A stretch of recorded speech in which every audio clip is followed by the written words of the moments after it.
उम्मीद है कि आपका एसएसटी का एग्जाम अच्छा गया होगा। अब 2 दिन बाद आपका इंग्लिश का एग्जाम है।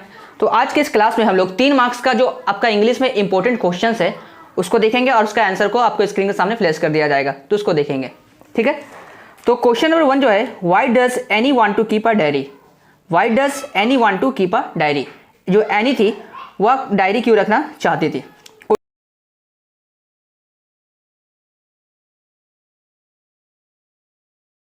Question number 2, how does the tiger terrify the villagers. जो टाइगर था वह गांव वालों को कैसे डराता था। इसका भी आंसर आपके स्क्रीन पर आ रहा होगा।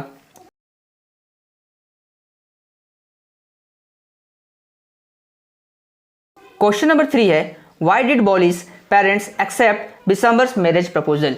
यानी कि बोली के जो पेरेंट्स थे उन्होंने बिशंबर का जो मैरिज प्रपोजल है उसको एक्सेप्ट क्यों किया था।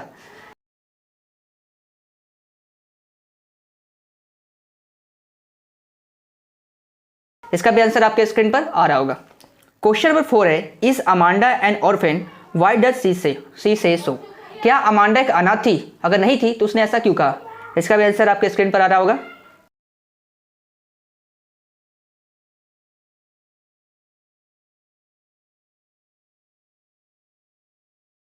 क्वेश्चन नंबर 5 है, what 3 things suggest that the fog is like a cat.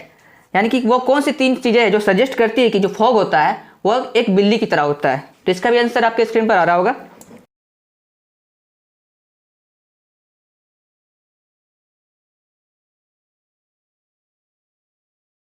Question number 6 है, why was the young seagull afraid to fly. और इसी को लिखता है, how did the young seagull parents teach him the art of flying. मतलब जो young seagull था वह उड़ने से क्यों डरता था। ठीक है, और इसको और दूसरा जो क्वेश्चन इसी को बोलता है वो ये बोलता है कि जो यंग सीगल थी उसके जो पेरेंट्स थे उसको कैसे सिखाते हैं उड़ने के लिए। ठीक है, तो इसका भी आंसर आपके स्क्रीन पर आ रहा होगा।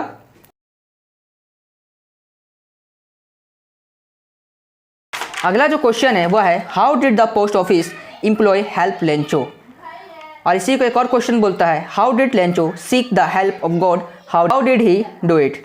मतलब क्वेश्चन ये बोल रहा है कि जो पोस्ट ऑफिस के एम्प्लॉयज थे उन्होंने लेंचो की मदद किस प्रकार की थी। और इसी को ऐसा भी बोल सकता है कि लेंचो ने भगवान से मदद कैसे प्राप्त की। ठीक है,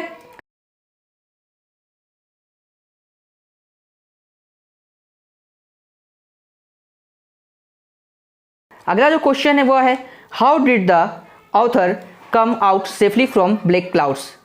यानी कि जो ऑथर था वह काले जो धुंध बादल थे उससे बाहर कैसे आया था। इसी को एक और क्वेश्चन बोलता है, describe the narrator aeroplane into the storm.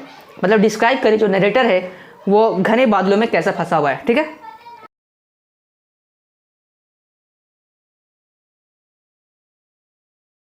अगला जो क्वेश्चन है, how old do you think Amanda is, how do you know this.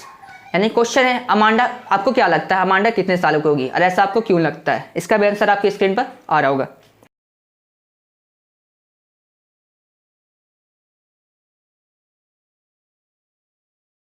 अगला क्वेश्चन है, how will the world in twice. दुनिया 2 बार कैसे खत्म हो जाएगी। ये पोएम का क्वेश्चन है, इसका भी आंसर आपके स्क्रीन पर आ रहा होगा। अगला जो क्वेश्चन है, how does the Bengal tiger look what is so distinct about him. तो अगला क्वेश्चन ये बोल रहा है कि बंगाल टाइगर किस प्रकार दिखता है और वो उसको बाकी जानवरों की तुलना में किस प्रकार अलग बताता है। और लास्ट क्वेश्चन है, how does the tiger walk in the cage, how is he. यानी कि जो टाइगर है वह केज के अंदर कैसे चलता है और वह कैसा है। इसी को एक और क्वेश्चन बोलता है, how is the tiger in the cell, how does it react to the visitor. जो टाइगर है वह सेल के अंदर जब बंद रहता है तो वह विजिटर लोगों को किस प्रकार रिएक्शन देता है। तो ये 12 क्वेश्चन था जो 3 मार्क्स के लिए इंपॉर्टेंट क्वेश्चन थे। तो इसका आंसर आप नोट कर लीजिए और याद कर लीजिए। इसका जो आंसर लिखने बोलता है वो बोलता है 60 से 80 वर्डों में लिखें। तो उसी प्रकार आपको आंसर भेजा गया है, तो इसको आप जरूर से जरूर याद कर लेंगे। अब 5 मार्क्स का जो इंपॉर्टेंट क्वेश्चन है उसका वीडियो मैंने बना चुका हूं पहले ही, तो उसका लिंक मैं डिस्क्रिप्शन में डाल दूंगा। और एक टेलीग्राम का ग्रुप भी हमने बनाया है, उस पर आप जुड़ जाए। उस पर क्या होगा कि मैं आपको जो ये नोट्स है उसका PDF सेंड कर दूंगा और जो भी इंग्लिश के वीडियोस हमने बनाए हैं उसको शेयर कर दूंगा। तो उम्मीद है कि आपको वीडियो अच्छी लगी होगी, तो लाइक और सब्सक्राइब करना ना भूलें। Thanks for watching video.